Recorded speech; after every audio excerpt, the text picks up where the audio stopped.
Hello guys, welcome and welcome back to my channel. My name is oluchinimoh, and on this channel I talk about cake business. I share to some personal development, entrepreneurship. I do story time, tutorials, vlogs. I share recipes and relocation tips for bakers as well. And you're welcome. Yes, we're outside. You're wondering why you're outside. It is because it's a rainy day today and it's dark inside. I just wanted to do a brief intro to this video. Okay, I usually would not start like this, but I want to show you how to bake with self-raising flour. Now, if it is something you're interested in, you want to keep on watching, and don't forget to like this video, don't forget to subscribe to my channel and turn on notifications as well, and also to drop me a kind comment as you watch this video. So self-raising flour is a flour. So self-raising flour is a type of flour basically that comes with leavening agents already, so you don't need to add your baking powder to it. So it already comes with leavening agents. So I'll just be showing you how to bake a sweet, nice vanilla cake with self-raising flour. So without further ado, let's get right into the video. This is the 6 ingredients cake. I have my unsalted butter right here, 250 grams. I think I'll be doubling the recipe, I'm not sure for now. I have my Madagascar vanilla extract. I have eggs right here. I have my evaporated milk. I have my granulated sugar, and the star of the day, the self-raising flour. That is it right there. So I'm just going to go right ahead to start the baking. I'm going to measure my ingredients first of all, and then go right ahead with the baking.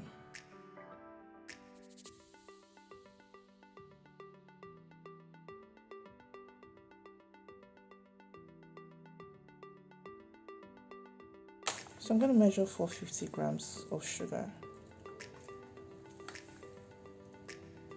451. So let me just take out a little bit. So we got 450 right there. So I'm doubling the recipe, guys. I'm doubling the recipe. Just to be doubly sure. Okay. So in goes my sugar, and I'm going to be using 500 grams of butter. I want to combine them. No particular reason. I've not learned how to control the salt here, so that's it. So let's put this in.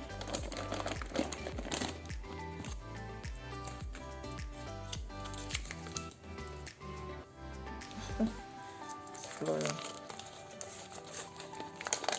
And then put the other in like so. Oops.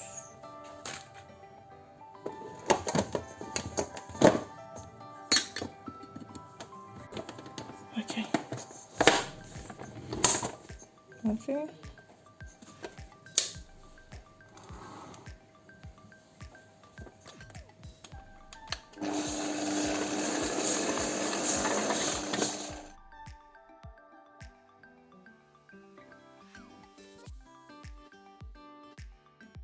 So it's time to measure our self-raising flour, and I'm going to be using 500 grams. Please, I'm going to have the recipe for this cake listed in the description box. In the description box again, so that you are able to find it and you're able to locate it. Now I'm going to be using 500 grams, and like I said, I'm doubling this recipe, so it's a 500 gram recipe that has been doubled. I hope I'm not confusing you. So it's originally 250, but because I am doubling it, I am making it 500. I hope it is clear, and I hope that you understand. So let's go ahead with the rest of the baking.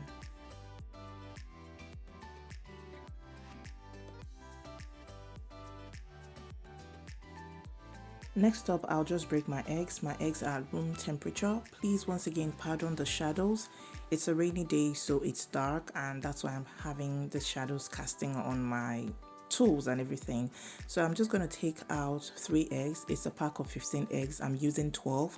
So I'm going to take out 3 and then just break up the rest. Now I have 2 bowls because where I'm coming from, it's usually done like this. I've not had an encounter with spoiled egg messing up the entire batch of the eggs, but I think just it's better safe than sorry. So I'd like to adopt this method for now, breaking my eggs into a bowl and then turning it into another bowl.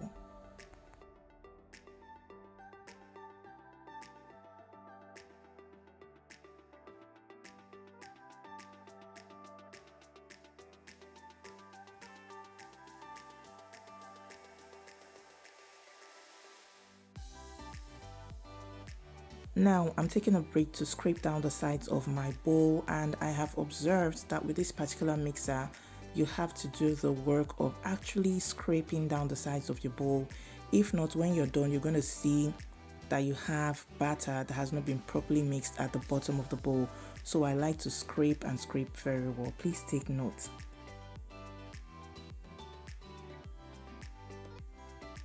Now it's time to add our eggs. Once you see that the butter and the sugar has properly mixed, it's time for you to add your eggs in one at a time and allow it mix. I think I'm using speed 1 at this point, so I'm just going to add it gently, and then I would increase it to speed 2 and allow it beat well, for some time before we proceed with the rest of the baking.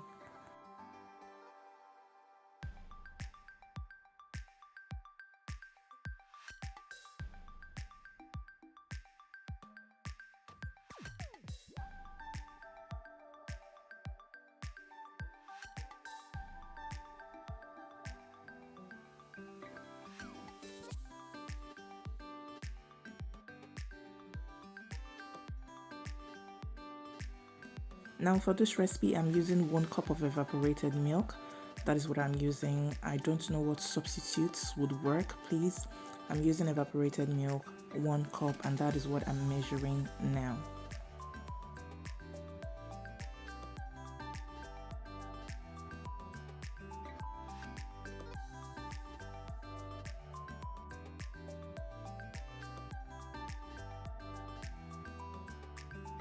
After that, I'm going to add 1 tablespoon of flavor.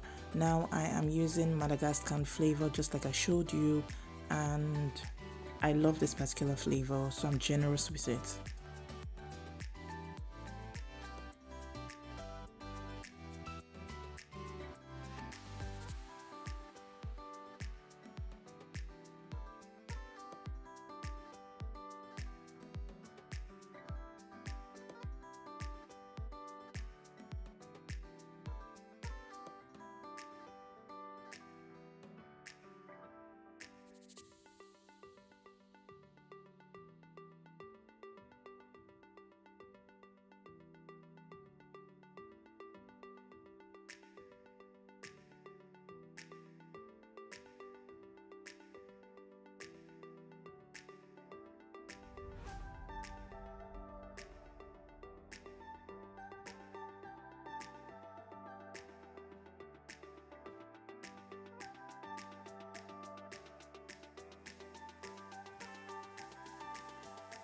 So I'm sieving my flour. Initially I thought maybe I wouldn't really have need of this, but I'm not too comfortable with using the flour directly like that, for now at least. So I'm going in with my sieve and then just trying to sieve the flour so that I have a fine result at the end of the day. And I try to be gentle, but flour will always show itself, so that's it, flying all over the place. But anyway, I decided to go in with my hand so that it's faster, and then I just can move ahead with what I have to do. So I'm just curious, for those that are in the UK especially, do you sieve your flour or do you just use it directly for your cakes? What works for you? Please let me know in the comments. Yep, so I've added my flour, and apologies, I didn't know that it wasn't recording. I pressed record, but apparently I think I didn't do it well, so it wasn't recording. But I've added in half of my flour and I'm just mixing on speed level 1. So I'm mixing on slow speed. When it comes to my baking, generally it's advised, not just my baking, it's generally advised that you bake or you mix on low speed once you start adding your flour. So that's what I'm doing here. It takes time, but yes, you have to be patient enough so that you don't have an over mixed batter. All right.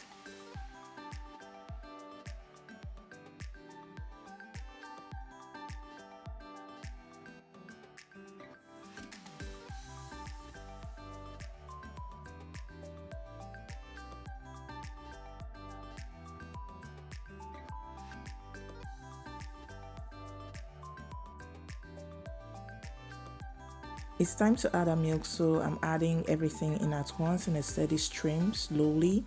I'm adding all my milk, after which I would allow it to mix properly before I go in with the remaining half of the flour. So I'm basically starting with the dry ingredients and ending with the dry ingredients as well.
I just laughed and thought to myself that sometimes it's actually really tempting to just increase the speed of your mixer because you want to see it mix speedily, you want to see it mix fast, and then just get your results or get your batter ready. But don't yield to that temptation, okay?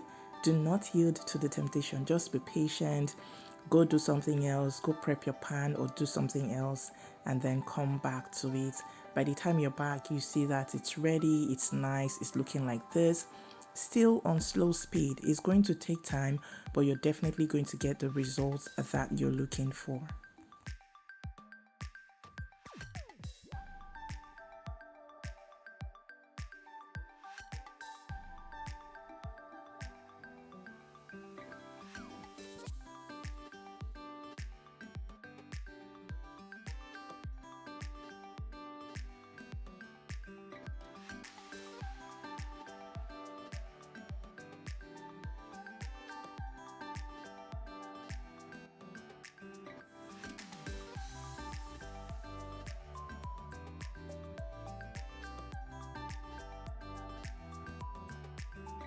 Almost done, but not there yet. I'm still scraping down the sides, scraping the sides of my bowl so that I would have everything properly mixed. Have you ever mixed the batter and when your cake is ready, you see some little white balls in it? It is because the batter wasn't properly mixed, so you have your flour in tiny white balls there. Please let me know if you've ever experienced this. I sure have. That's why I make sure that I allow my batter mix very well and finish up with my hands as well before my cake goes into the oven.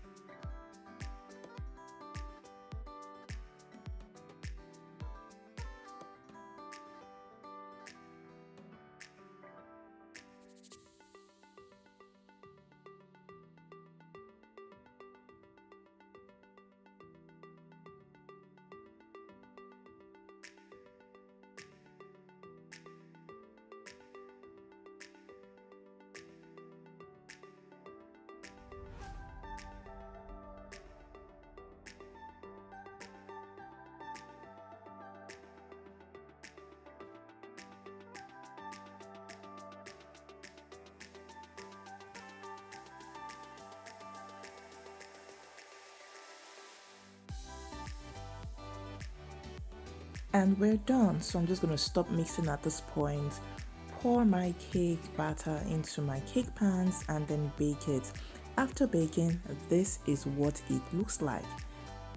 It's the cake, vanilla cake with self-raising flour. I'm out of the oven, so that is it. I have so many air bubbles, but it's beautiful. Look at it. I was gonna check right here. I already checked here, so this is it. Done and good to go. So thank you so much for watching. Hope you enjoyed this video. Please don't forget to like like if you found this of value. And I tell you, this cake is decadent, melts in the mouth. Don't forget to like this video, subscribe to my channel if you're yet to join the family, and also drop me a kind comment, share with those in your caking communities. Okay, so this is our cake. We're done baking. You see that nice golden brown color. I hope you love it. Until I see you in the next video, stay happy, stay safe, and stay blessed.